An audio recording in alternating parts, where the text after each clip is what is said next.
What tattoo did you get? I've got like a Japanese style dragon on my left arm. Yeah. I've had kind of 2 pieces done on my chest as well in kind of the last 3 weeks. It's a bit of a kind of a tricky one trying to fit them in between fights, because obviously if you have your tattoo, you can't train for, a good few days. So it was booked in kind of after Christmas, and then with COVID and everything, it's all kind of gone took a little bit longer than I anticipated. Yeah. But I had one not long ago, and it's like a lot of the artists around me anyway have a big waiting list, like after coming out of lockdown and that.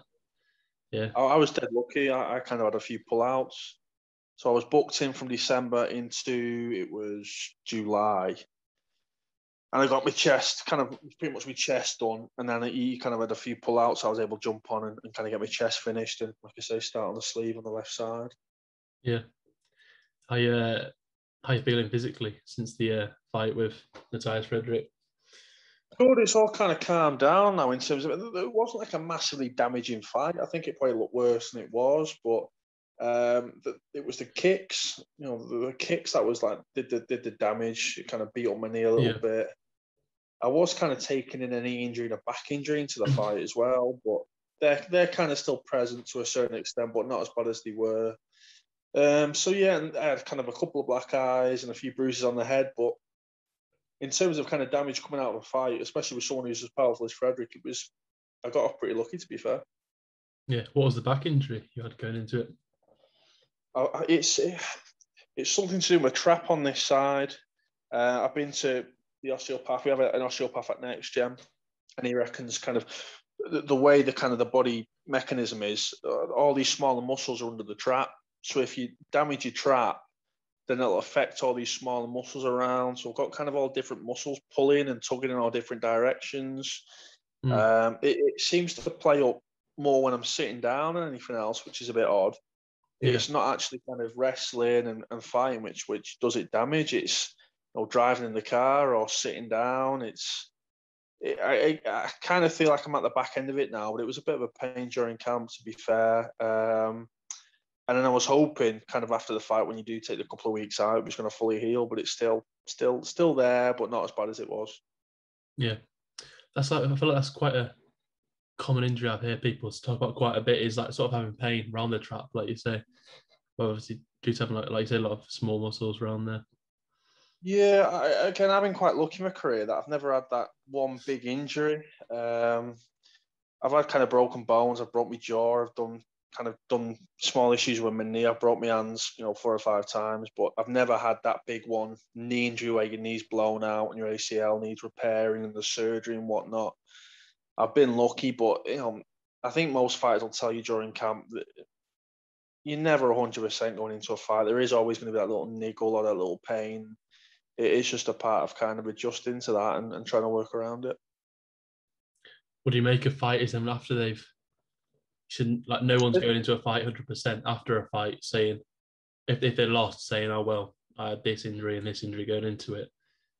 Yeah, it's not necessarily something I've done in terms of I've had injuries going into fights. I had an injury going to the Madass Fleming's fight, which was like 3 years ago, maybe now, and that did have a massive impact on the fight. But in terms of kind of saying that's why I lost, it's not. If you choose to compete with that injury, then and as a result that you lose, then it just is what it is. Yeah, it's certainly not something that you can't replay that fight because you had an injury. It is what it is. You decided to fight, you've got to put up with that.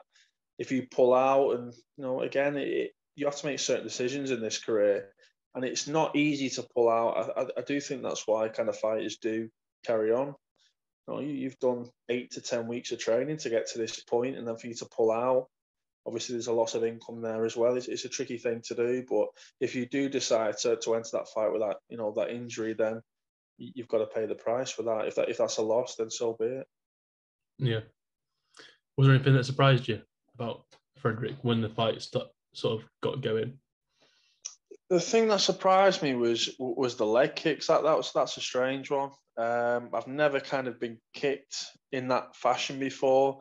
I've got a twin brother who's a professional Thai boxer. I think he's number 9 in the world or something at the moment. He's up there with the elite fighters. So been getting kicked by him for 20 years, but it was just a very different kind of kick. It was almost like he'd hit me with a baseball bat or a sledgehammer or something. It was very, very stiff. I think my leg was over my head at one point, and it was just an inside low kick, which generally isn't, a damaging kick. So that was very strange. And the intensity that he brought in as well, his whole kind of attitude is, it's easy to say you're not going to be intimidated, but when someone looks at you like they're going to tear your face off, then that kind of changes things a little bit. So those were the things that kind of surprised me. There was a lot of things that didn't surprise me. I figured if I was able to take it down to the mat, then I'd dominate there. I figured my grappling was going to be much better than his. But yeah, definitely in terms of what surprised me was his leg kicks. That was kind of like a first time for me feeling that sheer amount of power, I suppose. Yeah. Were you surprised when he was engaging with you on the ground? Engaging with you on the ground a little bit in the first round, I believe.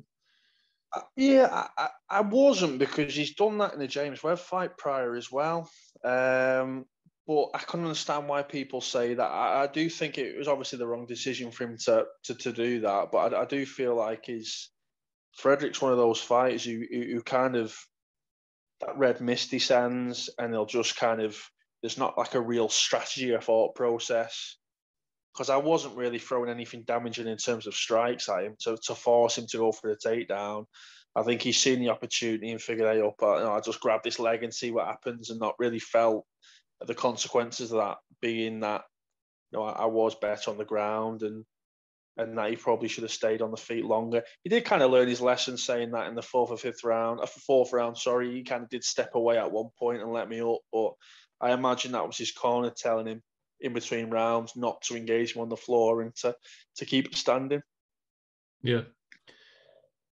I feel like you've sort of credited a lot of your improvement in recent years down to next gen. I believe I feel like that's something you've said. When did you move to next gen, and what was behind that decision? I moved to next gen just over 2 years ago. I'd kind of, at that point, I'd had coaches who weren't professional coaches. There were guys who were doing the kind of 40, 50 hours a week at work, and then maybe as a hobby they'd run a couple of classes in the evening. And you just can't. That's not to say it's their fault, but you can't train under a coach who's coaching is a hobby. No, it just can't be like that. You need guys there who are professional coaches who do it day in, day out, who, if they're not in the gym, they're home watching it on YouTube or absorbing all the new information all the time. And then I came off a loss to Mark Madsen in Denmark, where I'd broke my jaw and broke both feet in that fight. And then when I came back, I fought Madas Fleminas and lost that fight. So I'd come off. I was on a 2-fight losing streak at the time.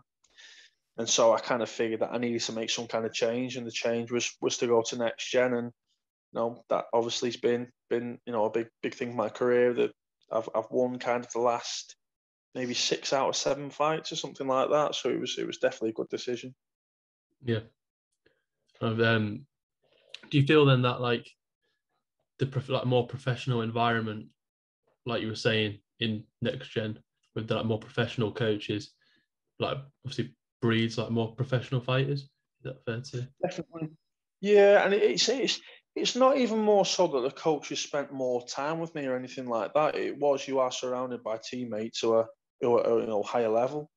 And then, of course, you're getting the coaching on top of that, which is dribbling down to everyone. The spars are competitive, the rolling's competitive, the wrestling, it is very competitive. I always say in these kind of podcasts that everybody who's in the professional classes in the morning, whether it's the top amateur fighters or it's the pros like Paddy, Ben Kelly, and Nathan Fletcher or whatever, every one of these guys wants to go to the UFC. It's not a case of they're not training because they enjoy it, even though I'm sure they do. They're not doing it because they want to fight on the domestic scene. They're doing it because they want to go to the UFC. So that kind of competitive atmosphere really does make top world-class fighters. I think the next year I've had 3 UFC fighters. Now Paddy's signed up and they've had 4 world champions, and there's obviously something that next year they're doing right, and I'm sure they're going to go from strength to strength as well. Yeah, there's so many great lads coming out of there at the minute. Like I said, just naming a few. There's Adam Cullen is someone else I've spoken to There recently. is. There's so many great lads Yeah, coming out of there. Adam's going to be a real problem in terms of the guys at lightweight.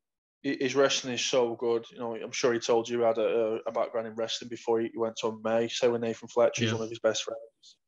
You know, I do feel kind of maybe 2, 3, 4 years or something like that. You're going to have another 3, 4 guys out next year who are going to be in the UFC. I really do believe that.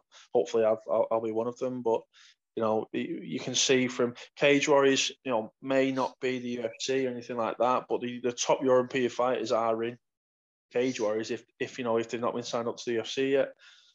And then you see guys like maybe Nathan Fletcher who are just running through guys that they're making look super easy. Liam Gittins is the same. No, he's just looking unstoppable at the minute, isn't he, Nathan?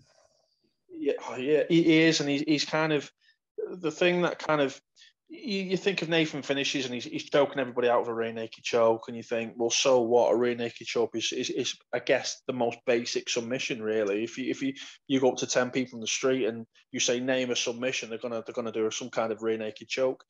But the idea being though is that all of Nathan Fletcher's opponents know that's what his goal is. They know all the way through the training camp that they need to defend the rear naked choke. Again, top European fighters, and Nathan's going in there and still being able to put the choke on.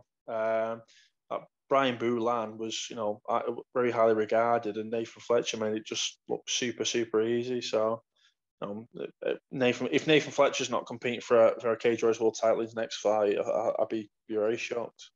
Yeah, me too. Like each opponent he's been through has been like a higher level as well. Sure. Just each stepping up in each fight and still just flying through people. Yeah. If you'd asked me someone, I mean, my career's been quite up and down. I've got quite a lot of losses, and there's been, I've made a lot of mistakes, and I put a lot of that right. But if you ask me whose career has been managed properly, and who what kind of fighters managed himself properly in terms of the way he trains, how diligent his kind of mental kind of side is as well, it'd be Nathan Fletcher. He does train very hard, and he deserves all the success he's had so far. Are you the type of person that looks back at your previous losses, like sort of shaking your head, thinking I shouldn't have done this, I shouldn't have done that, or do you just sort of accept them for what they are and thinking I've learned from these and sort of moving on from them? Not anymore. I kind of some people say to me, "Oh, sorry to mention your record, Matt. I know you're 10-6-1, you got 6 losses, but I think now I've won the belt. It's almost like a strange source of pride that I've managed to dig my way out of the gigantic hole, and I was in. I think when I moved to Next Gen, I was 4-5, 4-5-1. My first 2 pro fights I lost. So for me, it's kind of I'd like to be 16-0, whatever. I'd like to be undefeated like everybody else, but I was speaking to my brother about this the other day, my twin brother, and he was saying I can't really think of anyone's careers who kind of parallels mine. It's been a really odd journey. It's a strange one. I can't really think of anyone else who's lost the first 2 pro fights and then has had the up and down career I have, and still managed to, like I say, be able to climb my way back up and grab a world title. So not really. If you for instance, the last person I fought was and lost to was Jamie Richardson. Now Jamie Richardson's on a two fight losing streak, and that's not to pick fun at Jamie Richardson by any means. It's just to say that's just the up and down of fighting. And I'm sure I'm 10-6-1, but I'm sure there's probably going to be a few more losses that are going to come my way eventually. It's a very tough sport, MMA. Yeah, like I say, it's unique in that there's so many ups and downs. Like you say, you can go from being at the very top to dropping to the bottom, and at the bottom to, like yourself, rising to the top. Like I feel like Jan Blachowicz is a good example of that. Yeah, I think of someone like Conor McGregor, who is the most wealthy MMA fighter that possibly may ever be, and now he's snapped his ankle, and no one knows where he's going to go through from here. You will always pay some kind of price for any success you have. There's always going to be a con to the pro, and vice versa. If you have loads of bad times, then eventually I'd like to think you could have a lot of good times on the back end of that as well. Yeah. Now you're at the top. You seem like you're having a lot of fun with it though, with like the memes on your Instagram account and things like that. Yeah, it's a bit of a weird one now on Champ, because now I've got all these kind of guys coming out the woodwork a little bit and calling me out on things, which, I've got Mick Stanton at the moment who's quite heavy on the idea that he wants to fight me and stuff, and then he'll come out and say, why are you so upset that these people are calling you out? And it's, no, I'm not upset at all that people are calling me out. It's just the reason, the guys who are calling me out are the guys who I've battered. I choked out Mick Stanton at the end of 2 rounds. I choked him unconscious. Was Matt Inman calling you out as well? Yeah. Yeah, Matt Inman called me out, and I've kind of permanently damaged his face. Anyone who sees Matt Inman now kind of walking around Cage Warriors, his cheekbone and his nose aren't in the same position they were before I fought him. So yeah, I don't mind anyone calling me out in the slightest. I think it makes sense, and I think people want to earn their shot, and that's absolutely fine. But what I find very strange is these guys who I've beaten very recently, or in kind of devastating fashion, coming out and try and have a go. I tend to think, do what I did, go away and win 3 fights against tough guys, and then by all means, if Cage Warriors think it's right, you can fight me. I don't turn any fights down. I've never turned a fight down in my life. So if Cage Warriors send me a contract, I'll sign it and I'll fight anyone. It's fine. Open into fighting them again then, if they sort of build yeah, up. That could be a fun fight over 5 rounds. He tends to think because he won the last 30 seconds of round 3 that he was going to win that. That kind of makes him think he'd win a 5-round fight. But in terms of where I come from, you fight the rounds. If you're fighting for 3 rounds, you fight hard for those 3 rounds. If I'm fighting 5 rounds, I'll go in there and manage my muscular endurance a little bit better.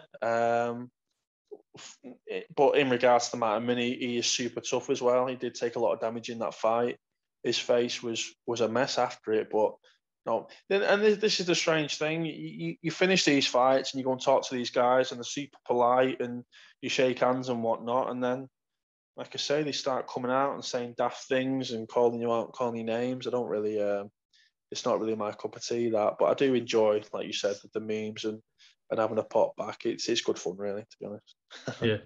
Well, you think it's all talk online then? You're saying they're not not the same in person? It always has been. It's a funny one, this. It always has been. I don't think I'm intimidating by any means at all, but as soon as you see these guys in person, they're kind of shaking your hands and telling you how great you are, and then they go home in the mum's basement and start sending you abuse online. It's very strange. Yeah. Have you you've been eyeing up the welterweight division, haven't you? As well recently. I think you said something about that being opened up now. Ian Gary's moved on to the UFC. What's your opinions on that? Well, I think because obviously Ian Gary's gone to the UFC, so that belt's vacant. But no, there's just been a big welterweight tournament. So any of these, any of the number 1 contenders have essentially come off a loss. Jack Grant will probably not fight for a world title again because he's had 3 chances. So that kind of scratches him off. And that goes for anybody, Alan Khalid or anything like that. They're coming off losses. The only guy who isn't coming off a loss, who's looked impressed about welterweight, is Justin Burlinson. So I think it'd be a good opportunity for me to come down and fight for that welterweight title. He's looking fantastic at the minute as well, isn't he? Yeah, Burlinson looks great. And there is other guys there as well, but I don't really think there's that kind of big standout fighter. Like Ian Gary was a massive personality. Whatever you think of Ian Gary, he did his job and he won the tournament. He beat Jack Grant. I didn't think the fight was very good, but he did what he needed to do, and now he's off to the UFC. So good for him. But there doesn't seem to be 2 big guys in the welterweight division who really in a place at the moment to fight for the belt. And I do feel like it's the same in the middleweight division as well. I do think after I've kind of gone through James Webb and Frederick and George Smith, who was on a 5-fight winning streak at the time, I do kind of feel the middleweight division's the same in terms of you've not got this one really kind of strong number 1 contender who can stake his claim.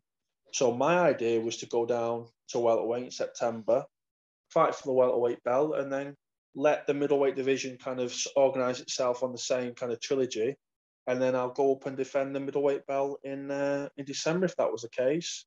So that was my idea. I don't actually think Cage Warriors will go for that, unfortunately. But I think it's fun to talk about these things. A year ago, nobody ever thought it was going to be kind of a one-time Cage Warriors champion. So to kind of bat around the idea of being a double one is good fun to think about. And if it happens, it happens. If it doesn't, then so be it. Yeah. Do you see yourself fighting on that September card? Is it September? Cage Warriors? Yeah, I believe the next card's in September, isn't it?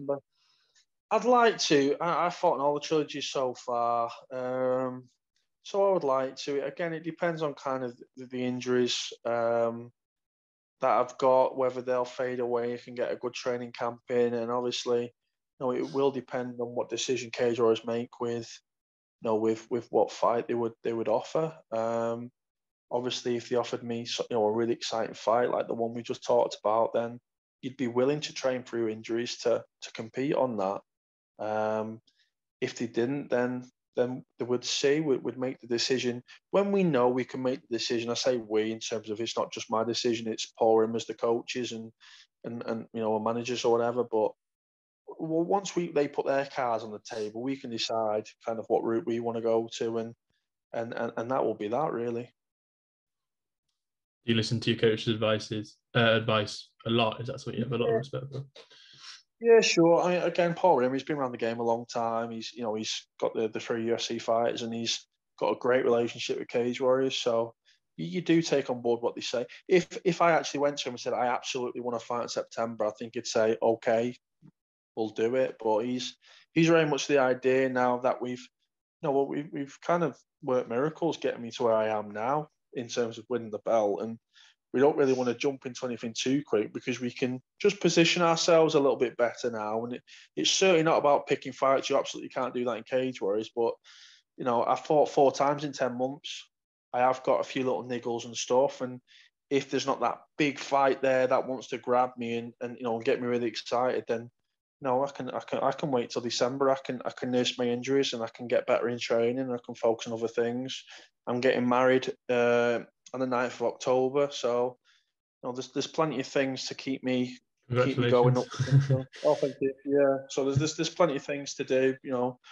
My life is quite privileged. I've got a good job and I've got this wedding to look forward to. So it's not like I'm actually itching to get a fight and I don't know what to do without one. And it's not like I can't enjoy training without a fight being there. I can enjoy myself and again focus on getting better and then coming bigger and better in December if that's the case. Yeah. Some of the commentators were talking about, I thought they brought up quite a bit on your previous fight with Frederick, was how you haven't been finished before, but not in your professional career. Anyway, is that something that weighs in your mind a little bit to give you confidence knowing you've not been finished? Or is it something that makes you maybe a bit more nervous going into fights? That it's a record you've got to try and maybe keep up or live up to? I always say to people, because I get asked this question quite a lot from just people who are in my gym. I own a gym, so we get kind of clients coming in and they'll say, have you ever been knocked out and have you ever been hurt or wobbled or dropped? And I generally say, no, I haven't, but I expect I will be at some point.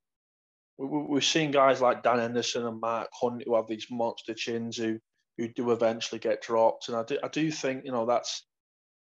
I've got a jaw like everybody else. It might be maybe a little bit stronger and whatnot, but I do expect at some point I'm going to be stone cold knocked out just like everybody does. Generally, you're either you've got a highlight reel or you're on somebody else's. So there's not kind of this big, oh my God, what happens if I get knocked out? If it happens, it happens, and I'm sure it won't be a nice feeling. I'm sure I'll be a little bit embarrassed and stuff, but unfortunately, that's the fight game for you. It's very similar to getting injuries and stuff. Nobody wants to get an injury, but if you do jump into this sport, at a high level that I'm at now, you expect to pick up injuries and you expect to get bones broken and teeth cracked and cuts and bruises and all the rest of it. So, I do actually think it's a strange one, this kind of damage thing and not getting dropped. I do actually think I don't get hit that much. I think the commentators do kind of charge this up a little bit. Like I've got this, great chin and I'm very durable. But if you actually look at even some of the Frederick fight, a lot of the shots are coming off my forearms, they're coming off my gloves and whatnot. So although I do kind of take the damage reasonably well, there's also the fact that I don't actually take a lot of damage in the first place. And any damage I do take seems to be more kind of cosmetic than kind of concussions or brain damage or anything like that. I think I'm quite savvy when it comes to defending from shots and whatnot. Yeah. I've got one last question for you, mate. If it wasn't for MMA, what combat sport do you think you'd be training? If it is a combat sport. Yeah, that's a tricky one. I'd probably kind of do Thai boxing, I guess, because that's what I grew up doing. I started Thai boxing when I was 10 years old. I enjoy boxing as well, but I'm still one of these guys who I'll kind of have my moments with. Some months I just want to do jiu-jitsu and I'm really into my jiu-jitsu. Then other months I really want to I'm into my boxing and that's where all my passion is. Or it might be wrestling. At the moment, it's wrestling on the cage. That's what I'm really enjoying. Kind of if you think of kind of Usman style, Kamaru Usman style wrestling, holding people in the cage. You've got a strong body lock, your knee in him, your elbow in him. So possibly I guess I'd lean towards Thai boxing, but I do enjoy every single kind of facet of MMA. Yeah. I'm still I know you got your background in Muay Thai, but I know you also like your wrestling in your fights as well. Yeah, that's right. Yeah, and I think I've got to the level now where I can kind of flow between the two. I remember when I first started, I was very much the striker, and then I went into like a wrestling mode, and that's where I started having a little bit more success. And then I went back to kind of striking. If you think of the Matt Inman, George Smith, James Webb fight, and then I had quite a strong, wrestling performance in the Frederick fight. So I think I've kind of got to that level now where I've got a good experience everywhere, and I know when to switch. And again, for like the 12th time, Next Gen can kind of, bring all that together, and they're very good at bringing those elements in. It's not about boxing and then jiu-jitsu and wrestling. It's about being able to box into a takedown and then ground and pound on top and all the rest of it. It's mixed martial arts. It's about mixing all the elements in and doing it smoothly, I guess. Yeah. No, I appreciate you coming for a chat to me, mate. Really enjoyed it. Pleasure. Cheers, Joe. Thank you, buddy. I'm looking forward to your first title defense. Yeah, so am I. Or in that welterweight belt, that'd be nice, wouldn't it? Yeah.